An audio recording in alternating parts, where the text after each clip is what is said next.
السلام علیکم ورحمۃ اللہ وبرکاتہ۔ بسم اللہ الرحمن الرحیم، نحمده ونصلی علی رسولہ الکریم، اما بعد فاعوذ باللہ من الشیطان الرجیم، بسم اللہ الرحمن الرحیم۔ محترم ناظرین، سوال اور جواب کے سیشن میں آپ کے سامنے حاضر ہوں، تو بلا تاخیر میں سوال شروع کرتا ہوں۔ سب سے پہلا سوال ہے، ناصر حسین صاحب یو پی سے پوچھتے ہیں کہ عالم ارواح میں تمام روحوں نے اللہ سے کیا کیا وعدے کیے تھے؟ وہی قرآن پاک میں سورہ اعراف کے اندر یہ موجود ہے کہ اللہ رب العزت نے ان سے اس بات کا وعدہ لیا تھا کہ کیا میں تمہارا رب نہیں ہوں، الستُ بربکم، کیا میں تمہارا رب نہیں ہوں۔ یہ اللہ رب العزت نے انہیں جمع کیا، آدم کی اولاد کو، اور ان سے ایک عہد لیا۔ وہ عہد یہ تھا کہ کیا میں تمہارا رب نہیں ہوں؟ تو سب نے ایک آواز میں کہا تھا بلا شہیدنا، انہوں نے کہا کہ بے شک آپ ہمارے رب ہیں اور ہم اس بات پر گواہ ہیں۔ پھر آگے اللہ فرماتے ہیں ان تقولوا یوم القیامت انا کنا عن ھذا غافلین، اور ہم نے اس لیے ایسا کیا ہے تاکہ قیامت کے دن تم یہ نہ کہو کہ ہم تو یہ جانتے ہی نہیں تھے، ہمیں تو معلوم ہی نہیں تھا کہ آپ ہمارے رب ہیں۔ تو یہ ربوبیت کا وعدہ تھا۔ باقی جب انسان نے اللہ کو اپنا رب مانا ہے تو اللہ کے تمام احکامات کو پورا کرنا بھی اس پر لازم ہے۔ ابو طلحہ صاحب کہتے ہیں کانپور سے کہ اگر فون ناپاک ہو جائے تو اس کو پاک کیسے کریں؟ جیسے کہ غلاظت میں گر جائے یا پھر کسی بچے نے استنجا کر دیا، کسی بچے نے پیشاب کر دیا۔ تو فون اگر ناپاک ہو جائے تو بہتر یہ ہے کہ اگر دھونے لائق ہو، واٹر پروف جو فون ہوتے ہیں، پانی ان پر نقصان نہیں پہنچاتا، تو اس کو آپ واش کر لیں، دھل لیں اس کو 3 مرتبہ۔ لیکن اگر ویسے پاسبل نہیں ہے تو آپ کسی گیلے کپڑے سے اس کو ایسے پوچھ دیں کہ آپ کو اس بات کا یقین ہو جائے کہ ناپاکی یعنی جو غلاظت تھی وہ ختم ہو گئی، یا کسی پیٹرول وغیرہ سے اس کو اس طرح صاف کریں کہ ناپاکی کے ختم ہونے کا پورا یقین ہو جائے۔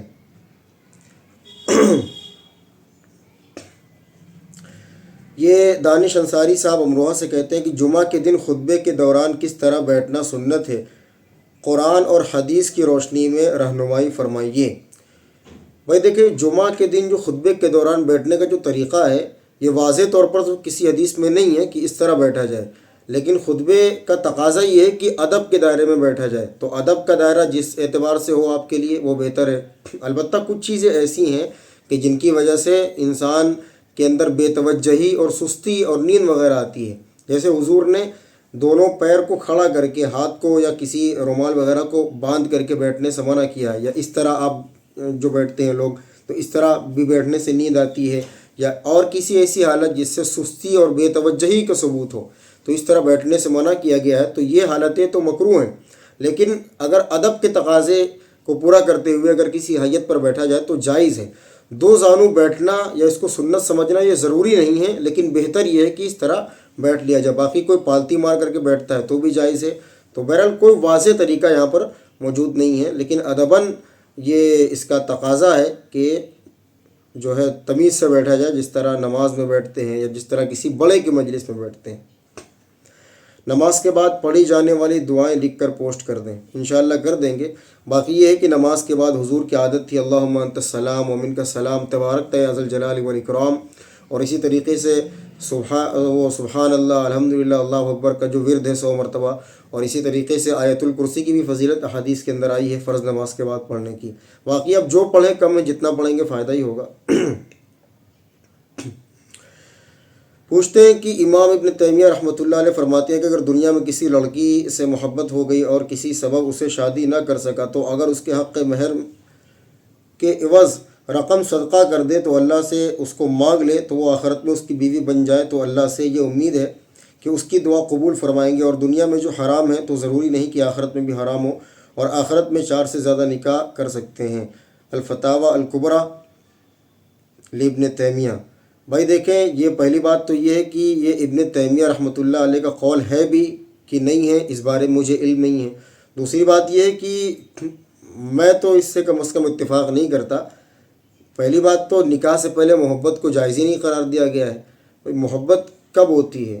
لیگل محبت تو وہی ہے نا کہ جو نکاح کے ذریعے ہو۔ ہاں، آپ نے کسی لڑکی کو دیکھ لیا بائی چانس، آپ کو اچھی لگی، آپ پیغام نکاح بھیجیں، اگر قبول ہو گئی تو بسم اللہ، اور اگر قبول نہیں ہو تو ان اللہ مع الصابرین، آپ کو اس سے اچھی مل جائے گی۔ تو کسی کو دل میں بسائے رکھنا، بھائی آپ ایک بات بتائیں، آپ نے کسی کو دل میں بسایا ہے، نہیں ملی آپ کو دل میں یہ نیت ہے کہ مجھے اس سے محبت ہے وغیرہ وغیرہ، آپ کی بھی شادی ہو رہی ہے، آپ اپنی بیوی کی جو محبت دینی چاہیے وہ اس کے لیے دل میں رکھے ہوئے ہیں، تو یہ تو ایسے بھی ٹھیک نہیں ہے۔ باقی یہ ابن تیمیہ رحمۃ اللہ علیہ کا قول ہے، یعنی ہمیں اس بارے میں کوئی علم نہیں ہے۔ پوچھتے ہیں یہ اس کا آخری جملہ ہے کہ جو کپل ہوں گے وہ بھی جنت میں ہوں گے نہ ہسبینڈ وائف، تھوڑا ڈیٹیل میں سمجھائیے۔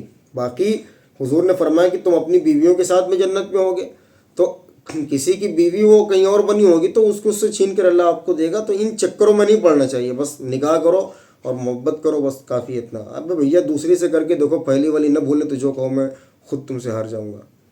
یہ بھائی ناموں کے مطلب پوچھتے ہیں، عرفان نام کا کیا مطلب ہے، امائرہ نام کا کیا مطلب ہے، اور ازران نام کا کیا مطلب ہے۔ عرفان، امائرہ اور ازران، بھائی یہ تینوں نام اسلامی نہیں ہیں، نہ ہی عربی لغت میں کوئی ان کا خاص ترجمہ ملتا ہے، تو اس کے علاوہ کوئی اور نام رکھ دیں، امائرہ کا بجائے امیرہ رکھ دیں، اور اسی طریقے سے ازران بھی نام کوئی ہے نہیں، اور یہ عرفان تو ہے لیکن عرفان نہیں ہے، تو یہ تینوں نام شریعت اسلامیہ سے تعلق نہیں رکھتے۔ یہ سوال پوچھتے ہیں کہ السلام علیکم حضرت، میاں بیوی کا اپنے راز شیئر کرنے کی جو ممانعات ہے وہ کون سی حدیث میں ریفرنس مل سکتا ہے؟ جی ہاں، میاں بیوی کی جو راز کی چیزیں ہوتی ہیں، خصوصاً ہم بستری سے ریلیٹڈ، ان کو بیان کرنا یہ بہت بڑا گناہ ہے، اور یہ بہت ساری حدیث میں، مشکات میں، کتاب النکاح میں آپ کو مل جائے گا، اور اسی طریقے سے صحیح مسلم میں بھی یہ حدیث موجود ہے، اور اس حدیث کا نمبر ہے 3542۔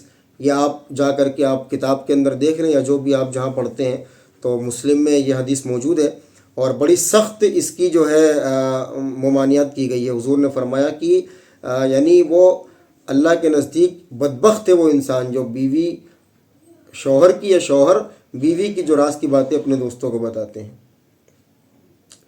تو اس سے بچنا چاہیے، مذاق کے طور پر بھی نہیں بتانا چاہیے، اور نہ ہی شوقیہ اس کو بتانا چاہیے۔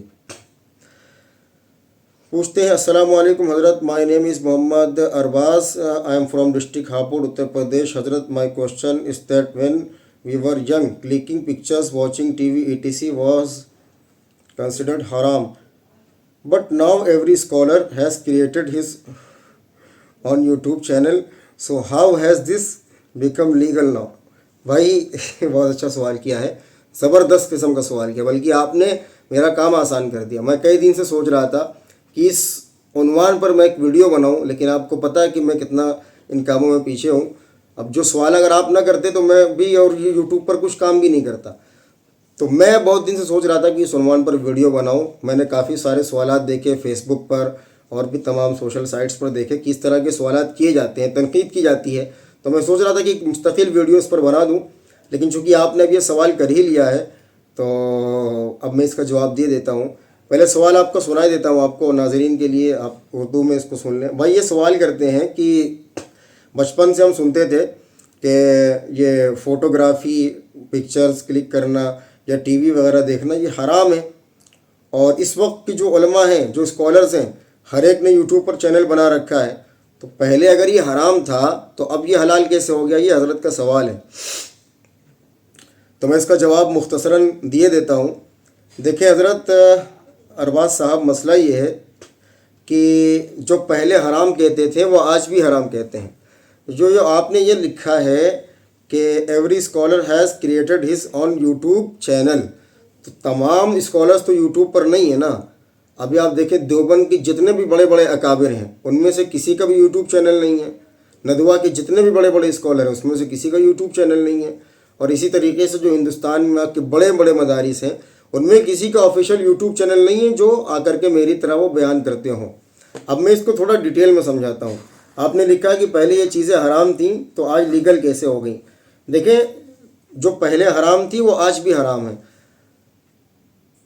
آپ کو ٹی وی سے منع کیا گیا، بھائی ظاہر سی بات ہے، ہم لوگ بھی بچپن میں یہی جانتے تھے، ہمارے گھروں میں بھی ٹی وی نہیں ہوتی تھی کہ ٹی وی حرام ہے، تو اچھا ٹی وی میں کیا آتا تھا؟ موویز، گانے، فحاشی پر مبنی سیریل، ڈراماز، یہی سب آتے تھے، تو اس سے تو بالکل منع کیا۔ آج بھی منع کیا جاتا ہے کہ بھائی موبائل کے اندر آپ ناٹک مت دیکھو، ڈرامہ مت دیکھو، اور کوئی بے حیا تصویر میں فوٹو مت دیکھو، پورنوگرافی سے بچو، آج بھی منع کیا جاتا ہے۔ دیکھیں کوئی بھی چیز جو ہوتی ہے فی نفسی ہی اس پر حرام یا حلال کا فتویٰ نہیں لگتا. پہلے میں یوٹیوب پر بات کرتا ہوں، پھر فوٹوگرافی ویڈیوگرافی پر بات کرتا ہوں. کوئی بھی چیز فی نفسی ہی حرام یا حلال نہیں ہوتی. مثال کے طور پر میں نے یہ مائک لگا رکھا ہے، میں اس مائک کے ذریعے آپ کو مسئلہ بیان کر رہا ہوں، آپ کو مسئلہ بتا رہا ہوں، دین کی بات بتا رہا ہوں. تو اور اسی مائک کے ذریعے لوگ سنگنگ کرتے ہیں، گانے گاتے ہیں، اور بھی بہت ساری چیزیں کرتے ہیں.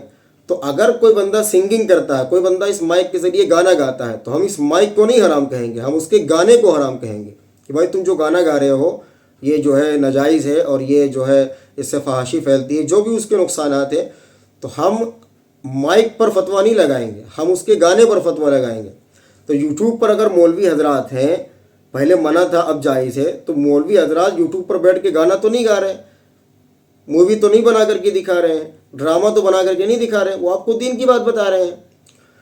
رہا یہ مسئلہ کہ پہلے جو حرام تھا ویڈیوگرافی فوٹوگرافی، وہ آج حلال کیوں ہے؟ تو دیکھیں ڈیجیٹل فوٹوگرافی اور ویڈیوگرافی پر علماء کی مختلف رائے ہیں. یہ 3 طبقات میں علماء اکرام بٹے ہوئے ہیں فوٹوگرافی پر. ایک طبقہ جو بالکل اس کو حرام سمجھتا ہے، اس میں آپ کے ہندوستان کے اکثر علماء ہیں، یہ دارالعلوم دیوبند کا آپ کا ہے، اور بھی جتنے بھی بڑے بڑے ہیں. تو وہ تو آج تک یہ کہتے ہیں کہ بھئی موبائل کی ویڈیو جو بلا ضرورت بنائی جائے، فوٹوگرافی جو بلا ضرورت کی جائے، وہ حرام ہے. تو اصل میں قرآن و حدیث سے یہ بات ثابت ہے کہ تصویر کا لینا، تصویر کا بنانا یہ ناجائز ہے. اشد الناس عذابا یوم القیامت المصورون، حدیث موجود ہے مشکات میں کہ قیامت کے دن سب سے سخت ترین عذاب اس بندے کو ہوگا جو تصویریں بناتا ہو. اور بھی بہت ساری حدیث ہے، بخاری مسلم کی حدیث ہے کہ جس گھر میں تصویر ہو فرشتے رحمت کے وہاں داخل نہیں ہوتے. اس طرح کے بھی حدیث ہیں. تو اس حدیث کی بنا پہ علماء کے ایک طبقے نے یہ بات کہی کہ بھائی تصویر کی حرمت چونکہ حدیث کے اندر آئی ہے، لہٰذا تمام قسم کی تصاویر وہ حرام ہیں، چاہے وہ پرنٹ تصویر ہو، چاہے وہ مجسمہ ہو، چاہے وہ اسی طریقے سے پینٹنگ کی تصویر ہو، چاہے وہ ڈیجیٹل تصویر ہو، سب کے سب حرام ہے. چونکہ تصویر کی حرمت قرآن و حدیث کے اندر آئی ہے کہ تصویر بنانا ناجائز ہے. حضرت جبریل علیہ السلام کمرے میں داخل نہیں ہوئے. آپ صلی اللہ علیہ وسلم کے بارے میں بھی آتا ہے کہ حضرت عائشہ نے پردہ لگا رکھا تھا، اس پر گھوڑے کی تصویر بنی تھی جاندار کی، آپ داخل نہیں ہوئے. تو اس طرح کی اور بھی بہت ساری احادیث ہیں جن سے یہ بات ثابت ہے کہ تصویر کا بنانا اور اس کا یعنی استعمال یہ ناجائز ہے. تو ایک طبقے نے تو اس کو بالکل ناجائز کہہ دیا کہ اس کی اجازت ہی نہیں ہے تصویر بنانے کی، وہ موبائل کی ہو، وہ کیمرے کی ہو، وہ پرنٹ ہو، یا اسی طریقے سے پینٹنگ ہو، یا مجسمہ جو مورتیاں بنتی ہیں، انہوں نے بالکل حرام قرار دیا. ایک طبقے نے یہ بات کہی کہ بھائی مجبوری میں جائز ہے. مثال کے طور پر پاسپورٹ میں فوٹو لگانی ہے، ووٹر آئی ڈی کارڈ جو ہوتا ہے آپ کا اس میں فوٹو لگانی ہے، اور اسی طریقے سے کوئی بھی کام ہے آپ کو تو سرکاری کاموں میں لگاتے ہیں. تو انہوں نے کہا کہ بھائی یہ اس پر تو تمام علماء متفق ہیں کہ مجبوری میں فوٹو کھنچانا جائز ہے پاسپورٹ وغیرہ میں لگانے کے لیے. یہ ہو گیا. ایک اور طبقہ ہے جو ڈیجیٹل تصویر اور ویڈیوگرافی کو ناجائز نہیں سمجھتا. ان کی دلیل کیا ہے؟ ان کی دلیل یہ ہے کہ بھائی جو ڈیجیٹل تصویر ہے حقیقت میں یہ تصویر نہیں ہے، یہ تصویر کا عکس ہے. جیسے انسان شیشے میں اپنی صورت دیکھتا ہے، ہو بہو صورت نظر آتی ہے. تو اب ہم شیشے دیکھنے کو تو حرام نہیں کہیں گے کہ شیشہ دیکھنا بھی حرام ہو جائے گا چونکہ سامنے آپ کی تصویر آ رہی ہے. بس تصویر آپ کی وجہ سے ہے نا، تصویر آپ کا عکس ہے، آپ ہٹیں گے تصویر بھی ہٹ جائے گی. اور اسی طریقے سے اور بھی بہت ساری چیزیں ہیں جو ڈیجیٹل تصویر اس زمرے میں نہیں آتی جن تصاویر پر قرآن و حدیث میں یعنی اس کی ممانعت آئی ہے. سب سے جو خطرناک جو وعید ہے وہ مجسمات کی ہے.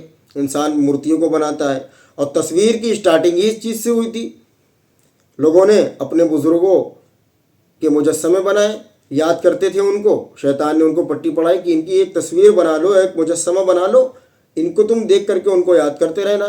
تو اس طرح بت پرستی پھیلتی رہی، بت پرستی پھیلتی رہی. تو ایک ریزن یہ بھی ہے تصویر کا کہ اس سے بت پرستی لازم آتی ہے، یعنی بت پرستی کا اندیشہ ہے. تو اس کی وجہ سے بھی حرام ہے. پھر دھیرے دھیرے پینٹنگ بننے لگی، اور پینٹنگ کے بارے میں صحیح حدیث ہے کہ حضرت عائشہ رضی اللہ عنہ کے گھر میں موجود تھا وہ تصویر گھوڑا. آپ صلی اللہ علیہ وسلم نے قدم نہیں رکھا، کہا اس کو اتارو. اب معاملہ ڈیجیٹل پر آ کر کے پھنس جاتا ہے چونکہ یہ حضور کے دور میں نہیں تھی. تو اس زمانے کے جو متاخرین علماء کرام ہیں ان میں سے بہت سارے علماء اس کو ناجائز کہتے ہیں عام تصویروں کی طرح، اور ایک طبقہ جو ہے وہ اس کو بالکل ناجائز نہیں کہتا بلکہ کہتا ہے مباح ہے، کوئی گناہ نہیں ہے، چونکہ موبائل کی تصاویر پر وہ تمام احکامات لازم آتے نہیں ہیں جو ہے پرنٹ وغیرہ پر آتے ہیں۔ موبائل کی تصویر میں ٹھہراؤ نہیں ہے، موبائل کی تصویر میں یعنی اللہ کی ذات سے مقابلہ نہیں ہے، یعنی اللہ کی تخلیق کا مقابلہ نہیں ہے۔ جو اللہ نے بنایا ہے اسی کو آپ کا کیمرہ ریکارڈ کر لیتا ہے۔ جیسے شیشہ آپ کو دکھاتا ہے اللہ کی بنائی ہوئی چیز ہے، آپ تو کیمرہ بناتا نہیں بلکہ کیمرہ آپ کو دکھاتا ہے۔ تو اور بھی بہت ساری تفصیلی باتیں ہیں، میں آپ کو موٹی موٹی بات بتا رہا ہوں جس پر علماء اکرام کے فتوے اور ان کا موقف ہے کہ ڈیجیٹل تصویر کے حکم میں نہیں ہے۔ تو اب ان اختلافات کو مد نظر رکھیں۔ پہلی بات کہ انہوں نے کہا کہ تصویریں ناجائز ہیں، ڈیجیٹل ہو یا پرنٹ ہو یا مجسمات ہو، کوئی بھی ہو۔ ایک نے کہا کہ بھئی مجبوری میں جائز ہے۔ ایک اور طبقہ وہ کہتا ہے کہ ڈیجیٹل تصویر ہے ہی نہیں اصل میں، یہ تو عکس ہے تصویر کا، لہٰذا وہ احکامات بھی اس پر لازم نہیں آئیں گے جو تصاویر پر ہیں، مثلا حرمت کا ہونا، فرشتوں کا داخل نہ ہونا وغیرہ وغیرہ۔ ہمارا جو اپنا رجحان ہے وہ بھی اسی طرف ہے کہ یہ ڈیجیٹل تصویر جو ہے وہ تصویر نہیں ہے کہ جس پر حرمت آئی ہے۔ دوسری بات یہ ہے کہ علماء کا یہ فتویٰ ہے کہ اگر تصویر احترام کی نیت سے گھر میں ٹنگی ہوئی ہو ناجائز ہے، آپ کی نماز مکروہ ہوگی، لیکن اگر تصویر زمین پر پڑی ہوئی ہو تو کوئی حرج کی بات نہیں ہے، آپ اس پر پیر رکھ رہے ہو۔ تو اصل مسئلہ یہی ہے کہ تصویر کا احترام، اور اسی طریقے سے اللہ کی جو ذات ہے، اللہ نے ہم سب کو بنایا ہے تو انسان کا اس میں تقابل ہوتا ہے، اللہ سے مقابلہ ہوتا ہے کہ انسان کہتا ہے میں بھی اس طرح بنا سکتا ہوں، تو اللہ کہیں گے روح ڈال کر کے دکھا۔ تصویر جو موبائل کی اس میں کوئی مقابلہ نہیں ہے، وہی اللہ کی بنائی ہوئی چیز کو آپ کا موبائل، آپ کا کیمرہ دکھا دیتا ہے۔ تو اس وجہ سے یہ تصویر کے حکم میں نہیں ہے۔ ہمارا بھی موقف، ہمارا بھی رجحان نہیں ہے کہ موبائل کی تصویر حقیقتاً تصویر نہیں جس پر حرمت آئی ہے۔ علماء کرام یوٹیوب پر کیوں آئے اس کی بھی میں وجہ بتا دیتا ہوں۔ دیکھیں، جب پوری دنیا یوٹیوب پر موجود ہے، باطل یوٹیوب سے پھیل رہا ہے، ایسے ایسے اسپیکرز، اسکالرز موجود ہیں جو موٹیویشن کے نام پہ آپ کو گمراہ کر رہے ہیں، فرقہ باطلہ تمام کے تمام یوٹیوب پر موجود ہے۔ امت کا 100% طبقہ موبائل کے اوپر موجود ہے، امت کا 100% طبقہ یوٹیوب دیکھ رہا ہے، یا 90% کر لو اگر میں مبالغہ کر رہا ہوں تو امت کا 90% طبقہ وہ یوٹیوب دیکھ رہا ہے۔ تو یوٹیوب پر دنیا بھر کی چیزیں دیکھتا ہے، یوٹیوب پر وہ غیروں کے بھی معاملات کو سنتا ہے، دہریوں کو سنتا ہے جو اللہ کا انکار کرتے ہیں، کسی خدا میں یقین نہیں رکھتے، وہ بھی لاجیکل کچھ نہ کچھ باتیں کرتے ہیں جو پبلک کو لاجیکل لگتی ہے، حالانکہ وہ لاجیکل ہوتی نہیں ہیں۔ لیکن ایک کم علم انسان، ایک یعنی جو ایسا انسان جس کو علم دین حاصل نہ کیا ہو، جس نے، اس کے گمراہ ہونے کا غالب گمان ہے کہ قرآنی دلائل کو اس نے پڑھا نہیں، نہ کسی سے سنا، لیکن ان کے جو دلائل ہیں، دلائل باطلہ، ان کو وہ دیکھ رہا ہے اور اس سے متاثر ہو رہا ہے۔ تو جب کہ پوری دنیا یوٹیوب پر موجود ہے، جب کہ پوری دنیا کا باطل یوٹیوب کے ذریعے، فیس بک کے ذریعے کام کر رہا ہے، لوگ دہریے ہو رہے ہیں، لوگ ناستک بن رہے ہیں، لوگ ایتھیسٹ بن رہے ہیں، اس کو پروموٹ بھی کر رہے ہیں، اور اسی طریقے سے بڑے بڑے فتنے، کہیں مرزائیت کا فتنہ، ختم نبوت کا انکار کرنے والوں کا فتنہ بھی یوٹیوب پر موجود ہے، فیس بک پر موجود ہے، مرزائیت کا فتنہ، رافضیت کا فتنہ، اور اسی طریقے سے جتنے بھی فتنے ہیں سارے کے سارے موجود ہیں سوشل میڈیا پر، وہ باطل پھیلا رہے ہیں۔ لیکن ہم اگر یہ کہیں کہ بھیا سوشل میڈیا استعمال کرنا حرام ہے، یہاں سے دین کی بات کرنا حرام ہے، ہم چل کر کے جائیں گے ان کے پاس، بہتر تو یہ کہ چل کر کے جائیں، لیکن ایک انسان کے لیے پاسبل نہیں ہے کہ یہاں سے بیٹھ، میرے لیے تو بالکل بھی پاسبل نہیں ہے۔ آپ میری بات کہاں سے سن رہے ہیں؟ کوئی سوال کر رہا ہے یو پی سے، کوئی سوال کر رہا ہے بہار سے، کوئی جھارکھنڈ سے، کوئی دلی سے، کوئی ممبئی سے۔ میں تو نہیں جا سکتا آپ کے پاس، میں آپ کو صحیح مسئلہ بتاؤں، تو میں یہاں پر بیٹھا ہوں۔ کہ جب پورا کا پورا باطل یوٹیوب اور سوشل میڈیا کے ذریعے آپ پر حملہ کر رہا ہے، آپ کے عقائد کو خراب کر رہا ہے، ایسے میں ہم کہیں کہ بھیا نہیں، سوشل میڈیا سے دور رہو تو اچھی بات ہے، لیکن آپ دور نہیں ہو رہے ہیں نا، تو ہمیں مجبوراً سوشل میڈیا پر آنا پڑے گا۔ کیوں؟ کیونکہ جب باطل کی طاقتیں یہاں سے استعمال ہو رہی ہیں تو ہم یہ کہیں کہ نہیں ہمارے لیے حرام ہے، ہم نہیں جائیں گے۔ تو اگر ہماری یہ سوچ ہوگی کل کو باطل سب کو ورغلا کر کے سب کو گمراہ کر دے گا اور سب کو جو ہے اپنے باطل عقائد میں شامل کر لے گا اور اسلام سے ان کا منہ مڑوا دے گا، ہم کہیں گے لو بھیا، ہم کہیں گے سوشل میڈیا حرام ہے، ہم نہیں جائیں گے، اور وہاں باطل پوری محنت کر رہا ہے۔ تو باطل جہاں سے پھیلے گا حق والوں کو بھی وہاں جانا پڑے گا حق کی بات کرنے کے لیے۔ اگر ہم تو بالکل، ہمارا موقف تو اس پر یہ ہے کہ نہ صرف جائز ہے بلکہ انتہائی ضروری ہے اس وقت سوشل میڈیا کے ذریعے دین کی بات کرنا اور امت کی اصلاح کرنا. میں تو اس کو واجب سمجھتا ہوں. میں بالکل بلا مبالغہ یہ بات کہہ رہا ہوں. میں تو اس کو واجب سمجھتا ہوں کہ اس کو کرنا. باقی جو علماء اس کے خلاف ہیں میں اس کا احترام کرتا ہوں, ان کا احترام کرتا ہوں. ان کی بھی اپنی رائے ہے, ان کی رائے کی قدر ہے. ان کا جو ہو سکتا ہے کہ ان کا جو رجحان ہو وہ ہم سے کہیں زیادہ بہتر ہو, وہ اگر اس کو حرام سمجھتے ہیں تو ہو سکتا ہے ان کی رائے زیادہ معتبر ہو. لیکن میں جو دیکھ رہا ہوں اور ہمارے علماء جو دیکھ رہے ہیں متاخرین, وہ یہ دیکھ رہے ہیں کہ فتنے جو پھیل رہے ہیں اس سوشل میڈیا کے ذریعے سے پھیل رہے ہیں. تو اگر ہم نے جا کر کے سوشل میڈیا پر ان کی اصلاح نہ کی تو سب کے سب ان سے متاثر ہوتے جائیں گے اور اسلام کے نام لیوا بہت کم ہو جائیں گے. مثال کے طور پر ابھی بڑے بڑے لوگ ہیں, اسکالرز ان کا نام ہے, ان کو بولتے ہیں اسلامک اسکالرز بھی بولتے ہیں, لیکن ان کے باطل عقائد نبوت کے بارے میں, حضور صلی اللہ علیہ وسلم کے بارے میں, صحابہ کرام کے بارے میں اور دھڑلے سے ان کی ویڈیوز چل رہی ہیں. لیکن ہم کہیں کہ نہیں ہم نہیں جائیں گے وہاں پر, ان کی ویڈیوز خوب چل رہی ہے باطل کی, اور ہم کہیں کہ نہیں ہم نہیں جائیں گے وہ حرام ہے.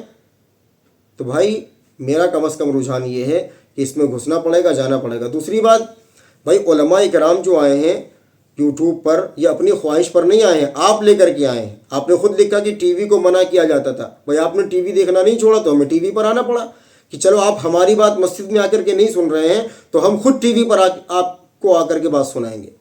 ہم نے تو کہا تھا, بھائی علماء نے کہا تھا کہ چھوڑ دو, ٹی وی مت دیکھو, موبائل کا اس طرح استعمال مت کرو, لیکن آپ چھوڑ ہی نہیں رہے ہیں. تو ہم نے کہا چل بھائی جب تو چھوڑ ہی نہیں رہا ہے, مثال کے طور پر ایک آدمی شراب خانے میں بیٹھا ہوا ہے, ہم اس سے کہتے ہیں بھائی مسجد آؤ, ہمیں تم سے دین کی بات کرنی ہے, مسجد آؤ, ہم تمہیں اللہ رسول کی بات بتائیں گے, ہم تمہیں گناہ اور ثواب کے بارے میں بتائیں گے, ہم تمہیں حلال اور حرام کے بارے میں بتائیں گے.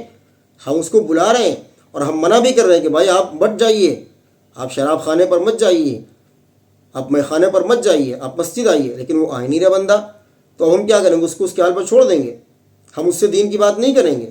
اگر ضرورت پڑی تو ہم مے خانے کے اندر جائیں گے, اگر ضرورت پڑی تو ہم شراب خانے کے اندر جائیں گے اور وہاں جا کر کے بھی اس کو سمجھائیں گے. یہ ہمارے علماء کا اور ہمارے اکابر کا یہ طرز عمل ہے. خوب دھیان سے سنیے, یہ ہمارے اکابر کا طرز عمل ہے. ہمارے اکابر ان کی جگہوں پر بھی گئے ہیں دین کی بات کرنے کے لیے, کیونکہ مجمع جہاں ہوگا وہاں ہمیں اصلاح کا کام کرنا ہے. مجمع سارا سوشل میڈیا پر ہے اور ہم گلیوں میں گھوم رہے ہوں. گلیوں میں گھومنا افضل ہے, آپ یہ نہ سمجھیں کہ گلیوں میں جو گھومتے ہیں گشت وغیرہ کہتے ہیں اس کے خلاف ہوں, ان سے بہت زیادہ بہتر ہے. لیکن ایک یعنی عوام الناس کے لیے ایک ایسا پلیٹ فارم ہے جہاں پر بہترین اصلاح ہو سکتی ہے. ہم اس سے افضل اس کام کو ہرگز نہیں کہتے, اس سے بہت نیچے درجے کا کام ہے, لیکن یہ کام بھی کم نہیں ہے حضرت, یہ بہت بڑا کام ہے.